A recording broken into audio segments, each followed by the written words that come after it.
Hello everyone, welcome back to OCD Recovery's YouTube channel. I have a little bit shorter of a video today. It's one that Rob and I were talking about. When I did my video last week about the fear of sensation, and Rob did the video following up to that, talking about basically the same thing through his perspective, there was a lot of people asking Rob and also asking in the videos about basically the fear of or the need to manually breathe or manually swallow with a somatic or sensorimotor OCD fear. So if you're wondering why I'm wearing a sweatshirt, it's a little cold in my house. It's getting down to 40 degrees Fahrenheit now here, and we have the heat off because I love the cold. So, and don't forget to subscribe down below. Lots of great videos going up. So, in the beginning of my OCD recovery journey, I have never particularly suffered with breathing OCD. Maybe I will in the future, but I can't see anyway how it would latch, because even if it latched, I wouldn't be afraid of it by any means, because the fear of having it and the fear of being stuck forever, as I always talk about, is the driving factor in most cases. Now, somatic OCD and sensorimotor OCD can be linked to a fear of death as well in certain cases. So the fear of not getting enough oxygen in, so that need to actually manually breathe, the fear of needing to swallow your saliva, because what happens if you get so much saliva in your mouth and you start to swallow it and then you choke to death in your saliva. So there is some health-related fears that could happen with it. And if you're not looking at the typical hyper-awareness or somatic or sensorimotor OCD type fears, so breathing, swallowing, blinking, heartbeat. There's other ones where it's very easy for health OCD to linger into. Brianna's videos talking about sensations in her back and always wondering if maybe something was wrong, if she had cancer. She's had some videos on the channel which I highly recommend watching. So when it comes to breathing and swallowing, since those are more of the I feel like I have to manually breathe, or the ones I have to feel like I have to manually swallow, the ones I hear the most, I don't hear too much about manually blinking or manually trying to salivate, which I'm sure there are people out there with those particular ones, if you're one of them, that you could listen up. So there's a couple reasons why you believe you have to manually breathe, okay?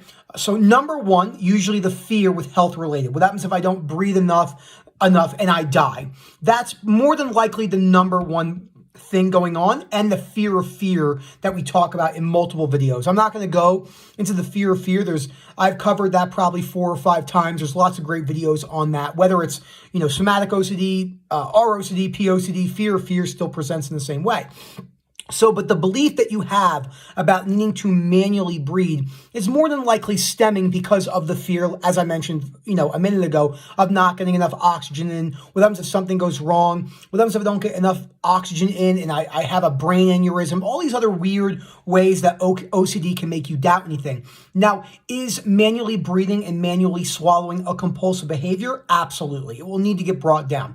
But it's more than likely not going to get brought down if you're not working on the fear, in my opinion. We usually have to work on the core fear, the fear of being stuck, the fear of it ruining your life forever, the fear of the death-related, if possible, or the health OCD.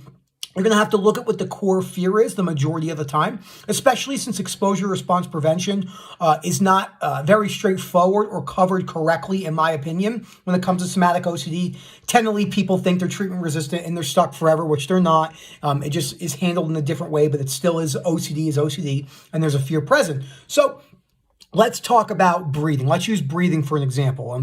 Let's say, as I said, you say to me, Nick, I feel like I have to manually breathe. Okay, so we talk about what happened. You tell me everything we just talked about.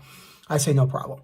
So you're going to have to, over time, the best that you can, while showing yourself some self-compassion, because it's not going to turn off right away, and working on that core belief and exposing yourself to situations and going out towards those avoidance places that you're probably avoiding. So somatic OCD, in my opinion, one of the most common things I realize is, for myself, is I was avoiding anywhere where I would feel more discomfort. So I think that's very common with the somatic OCD community.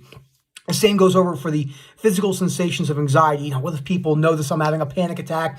What if I get more anxious? What if I notice my breathing more? And you start feeling like you have to start manually breathing. Well, you have to let that play out as best as you can over time. Again, you're not just going to, turn that response off in a second. I see stuff where people talking about bring down automatic rumination or bring down compulsions 100%. And while there are people that might be able to do that, it's just not that simple for the majority of chronic OCD cases. If it was, we wouldn't need these in-depth videos. So we do have to highlight the importance that it's not the same for every single person. But you're going to have to go your best as you can whilst not engaging in what you think is manually breathing. Now, that sounds extremely counterintuitive and sounds, well, Nick, I know that. Well, maybe you do know that, but I don't think you're actually doing it. And what do I mean by that? You're actually not putting yourselves in those situations where, you're going to feel that discomfort and you're going to have to just go into conversations, build a healthy light structure if it's there in the background. Not everyone's the same, but for myself, there was a solid year where I was working on recovery and it was still pretty much very present in my life. A year, 12 months, every second of every day. Not everyone's like that. Of course, myself, I definitely was very scared. I didn't know what I was doing. My personality traits probably blend into that a little bit more, being an A-type personality. So just something I had to deal with on top of that. No biggie. So, but that's the main thing. When you think you have to manually, and about the swallowing one, I've had people tell me in the very beginning of my journey when I didn't even meet Rob, actually, that, you need to make sure you're controlling your swallowing. And I had people, therapists tell me that. I had other friends tell me that in the community who I found on YouTube. And none of that is correct by any means. Trying to control something is looking for certainty, and looking for certainty keeps OCD people stuck. Certainty is absurd in the grand scheme of life in the philosophical Stoic sense, or any of the Greco-Roman philosophies. If you break down, humans are highly obsessed with certainty, as we talk about. But, that certainty of getting enough, making sure you're swallowing the correct amount of times. And then it can, lead over to the counting aspects, or you counting with magical thinking. There's so many different interplayed scenarios that can happen with it. But again, in my opinion, the number one thing keeping you when it comes to the breathing one specifically, why you feel you are manually breathing, is because you're so scared of the breathing, number one. So the fear of it being stuck. The health fears, maybe if I don't get enough oxygen, I'm going to have a brain aneurysm, I'm going to pass out. Fear of rejection, what if I pass out in front of people? So there's all these different tiny core fears. You'll have to see what that is, and you'll have to move with discomfort. As I say, it's very important to talk about this. The majority of the OCD recovery journey, in my opinion, is not disputing. So disputing is absolutely necessary and obviously can become compulsive. You don't want to chase exposures as well, because that can become compulsive. You don't want to chase the sensation all day with sensorimotor and somatic OCD, because that can become compulsive too, because your OCD knows you're trying to chase a relief. So you don't have to walk around all day saying to yourself, I'm going to let myself breathe normally. I'm going to let myself breathe normally. And we all make these mistakes. I made these mistakes. There's a reason why the journey can be a little bit longer than we want it to be.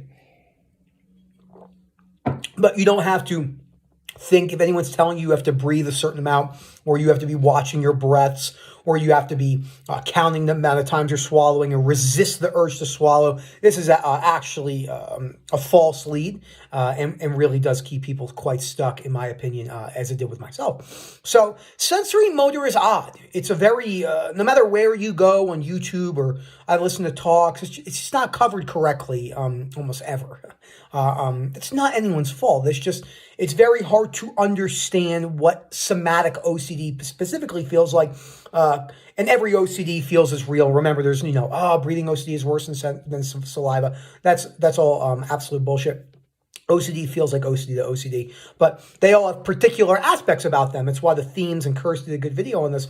So, sensorimotor people do tend to feel like they're a little bit more stuck because it might not be covered as much, kind of like existential or solipsism OCD.